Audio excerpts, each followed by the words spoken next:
run to Frank Thomas. I remember those type things more than I remember the good things. One thing that people always bring up to me is my immaculate inning. An immaculate inning, for those who don't know, it's when a pitcher strikes out the side on pitches, or I'm sorry, on 9 pitches. So he throws strike 1, strike 2, strike 3 to all 3 batters he faces. And I did that early in my career. And I remember Pete Incaviglia was one of the batters. And he was a guy who would swing at pitches. Didn't matter where they were. He's swinging. He's coming out of his shoes trying to hit the ball like 600 feet every time. And I never threw one strike to Pete Incaviglia, but I struck him out on 3 pitches. So I throw him a slider. He chases it out of the strike zone. Second pitch, I throw him a fastball like letter high. He swings and he may be fouled off. I don't know. But then I said, well, gosh, he's going to chase anything. So I threw a pitch like about neck high, and he swings and misses for strike 3. Anyway, I walk off the field knowing I struck out the side, and not really maybe even knowing I did it on 9 pitches. But, one of my teammates in the dugout says, hey, you just set a major league record. I'm like, what do you mean? Like, you struck out the side on 9 pitches. I'm being like 1,000 other guys, right? No big deal. Well, like a week or so later, in Sports Illustrated, they had just little blurbs from around baseball. And one of the things that was in there was the fact that I was the 7th American League pitcher to ever do that. So, I joined some pretty elite company, guys like Nolan Ryan and a couple other pretty accomplished pitchers in striking outside on 9 pitches. So that's one thing that I guess, from a positive standpoint, stands out to me. That's awesome. Yeah, that is. I did not know that fact. So, that's an awesome feat. And not everybody, can say that on 9 pitches striking out the side. That's, you can't do any better. Well, especially for a guy who, I topped out at about 89 or 90 miles an hour. I never, was never a guy that was going to blow anybody away. I had to kind of trick him, so to speak. Used all 4 of my pitches and usually, set one pitch up with the pitch before and kind of go about it that way. But that's, it was. I was glad to join that elite club for the Immaculate Inning. Awesome. What about from your broadcast career? What are some fond memories you have? Well, one guy that I sorely miss is Paul Splittorff. Paul Splittorff was the analyst when I was playing baseball, and it was I can't remember what year it was. This is my 11th season doing Royals TV, but I get a phone call from Mike Swanson from the Royals during the winter, and he asked me if I would be interested in working some of the TV broadcasts. And I said, I'm not so sure that I am or I'm not. I haven't really thought about it, Scotty. And he said, well, he goes, I listened to you on WHB, and I think you're fair. I think you would bring something positive to the broadcast. He goes, I'd like for you to maybe think about it. And I said, okay, sure, I'll do that. So this was I'm going to say this was probably like February. And I don't hear anything about it. And then I think it was sometime in May, I get a phone call from Kevin Shank, who's a former producer of the Royals TV broadcast. So Kevin calls me and he says, hey, I heard you might have an interest in doing some TV. And I said, yeah, I talked to Swanee back in February. He goes, you still have an interest? I said, sure. I don't mind. When you think? And he goes, how about today at 3:00? So I'm like, wow, okay. So he said, coat and tie, be at the ballpark at 3:00. So I go and I do the games and talk to him. And I mentioned Paul Splittorff because I didn't realize at the time that I was really, helping Split out because he was dealing with throat cancer. And, at times he was having some treatments and he was on some medication and, just kind of tired and run down. They needed someone to help out. So that's what I really did. I kind of just filled in a little bit when Split needed some help. But Split was so helpful for me. I worked 3 years with Split. Unfortunately, not 3-4 years, but parts of 3 years with Split. And he told me, he said, when you're doing a broadcast, he goes, just like when you're a player, don't just show up at the ballpark and think you can wing it. He said, you can work your tail off, get ready for the game, study, research players, do all those things to be prepared, and because you'll be good at this if you do that. He said, don't ever just mail it in. And that was the best advice from a broadcast standpoint that I got, because, I was a computer science major in school, became a professional baseball player, and never, ever dreamed of being a television broadcaster. And then when you do it for the first time, it's no training. It's just show up to the ballpark at 3 o'clock. They put you on live television, and you got to go with it. Without training, without any expectations, and it's not easy. I mean, it was a really, really difficult thing to do, and I'm fortunate that I'm still doing it after 11 years. I have a feeling that after the first few shows I did, they were saying, "Gosh, this guy's not very good. We better get rid of him." But fortunately, they stuck with me, and I'm still around. Yeah, well, we enjoy watching the broadcasts, and I like I said, I look forward to seeing you back on the TV here next week. Well, I think we all are. We're excited about it. It seems like it's been a long time coming, and I'm anxious to get in my car and drive out to the ballpark. I'm not going to work on Tuesday's night games. I'm going to start working on Wednesday, so I'll be doing Wednesday's game Wednesday and Thursday, then we're off. We're off Thursday, and it all gets going for real next Friday, the 24th. So I think from an organizational standpoint, from a television standpoint, I think certainly we're all ready. I know the fans are ready, and just knock on wood that the Royals get off to a fast start and make things really, really interesting for everybody. Hey, Jeff, over the COVID break, I know kind of everybody let their hair go, and I did, and I started almost growing beards at times. Did you ever get the mullet? Did your wife ever say, "Hey, Jeff, bring the mullet back"? This is time?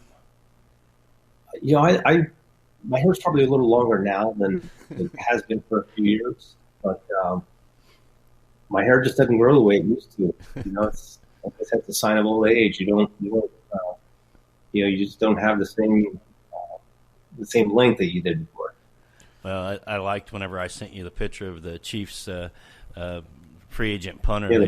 You said he was kind of like he could be the grand marshal, a mullet. So that was kind of your look. Everybody remembered that. But we grow up, we get haircuts, and we shave our beards, right? That's right. Become a little more mature. And I was when I came to the Royals, I got traded about a week or so before spring training camp, and I was with the Reds through my minor league career, and I pitched briefly in 1987 with the Reds. I get traded right before the 8-week spring training camp starts.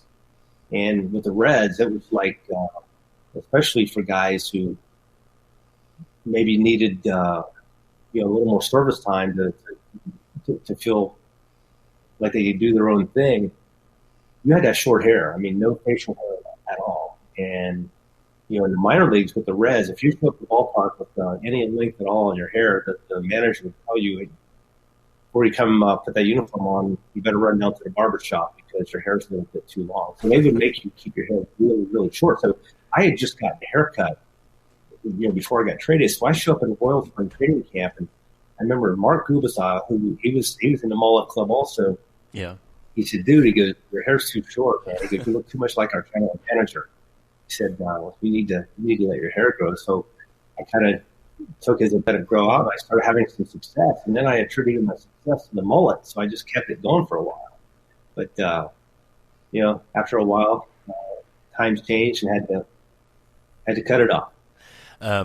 Real quick, I want to thank you for coming on today, and also, it was 7 years ago, I believe it was on your birthday, which I know is now January 7th, not 6th. I'm glad I was the first one to wish you happy birthday this year, but I always forget. I'm getting old because mine's the day after yours, the 8th, but I want to thank you for bringing me on with 810 and starting 810 WHB TV back then. You've been a dear friend since, and boy, have we came a long way since then. 7 years in technology and a little bit of money can make you shine a little bit, but thank you very much, Jeff. Yeah, absolutely. I'm always excited to give opportunities and be part of opportunities. So I think that's what makes the world go around, and I think we shall be very thankful, even though we're doing things a little different fashion nowadays. We're still able to do them. Well, I know Joel's got another career going. I mean, he's been doing – have you been on his show yet?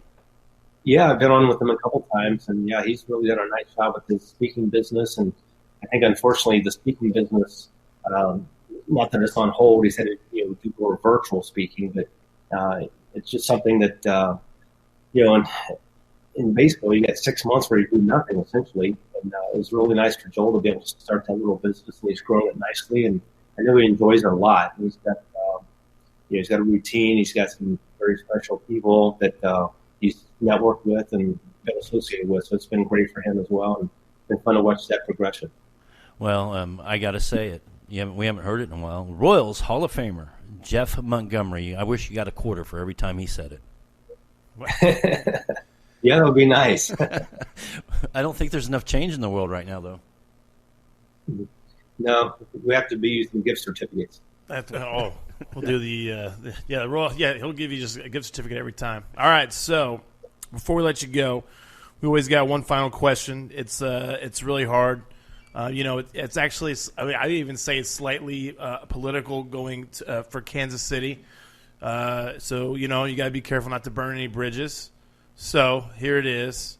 And it's not best. It's what's your favorite barbecue in Kansas City? That is tough. I'd have to go Jack Stack. To me, it just kind of checks off all the boxes. Mm-hmm. I've had some other barbecue that certain areas maybe I like a little bit more, but the entire package, the ambiance, the entire package, plus the fact that I can have it shipped to me about wherever I am. Yep. We go with Jack Stack. What's the dish of choice there? I usually get some combination. I never have one particular thing, but I used to get some combination. It's got to have some burn ends on there. Yeah. Whatever the combination is, it's always got some burn ends. All right, fantastic. We want to thank you again for taking some time to talk to us today here on the Midwest Mike Show on UClick TV, and we know you're about to ramp up and get really busy, so we appreciate you taking some time out to kind of preview this shortened Royals season. Well, I'm glad to do it. It's a little bit of a warm-up for me. We'll call this my summer camp. Had an earlier session today on a breakfast meeting, but here we are. You're right. Time to be in front of the camera and gear things up, and hey, let's go Royals. Nice. Yep. Let's Thanks, go Jeff. Royals. Royals Hall of Famer Jeff Montgomery joining us here on the show. Thank him again. Another fabulous guest. We've had some pretty big time guests here. We're on a roll, baby. The last few weeks. We're on a roll, baby. I mean, last week getting to talk to Dana Hughes and Coach over at Lincoln Prep, the athletic director, and Coach Ryan over there. He was a great guest.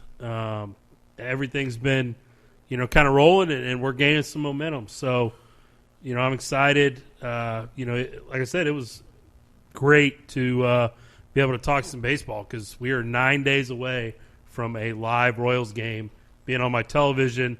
It's a 4:10 start, 6:10 on Friday the 24th, 6:10 from Cleveland. You can guarantee I'll be in front of a TV watch. I like, I'm ready, and I like how he was talking about you're going to hear some of the language. I guarantee those boys will have some stuff to say to some of the other broadcasts in the Astros, the little Astros things. They'll have some stuff to say to the Astros probably. Mm-hmm. I don't know if they're going to beat them or anything like everyone's talking about, but there'll probably be a little bit of language going on down there. So they may have to figure out something to kind of – because, we all played. We kind of know how these guys talk a little bit. Yeah. So it'll be fun. Everybody's excited to get baseball going. And it was kind of cool to hear excuse me, kind of cool to hear just how the mindset and how the strategy kind of changes with the shortened season. Mm-hmm. So it's going to feel like we're going to get, like Danny was saying last week, some post All-Star game baseball, right? Mm-hmm. A lot more urgency, a lot more, maybe shifting guys in and out of innings as far as pitching goes, and just kind of how they do that. So I'm pumped. I'm ready. I got my Royals gear on. I got my my Champions hat on. I'm feeling good. It's time to get it going. Like I said, I mentioned the over-under. I am taking the over on the Royals at 24.5 wins. I'm taking the over. Did you bet it? Not yet, but I will. I got a whole $5 on that, baby. Yeah, I will take the over for the Royals. Next week Read on that. the show, We will have former Kansas City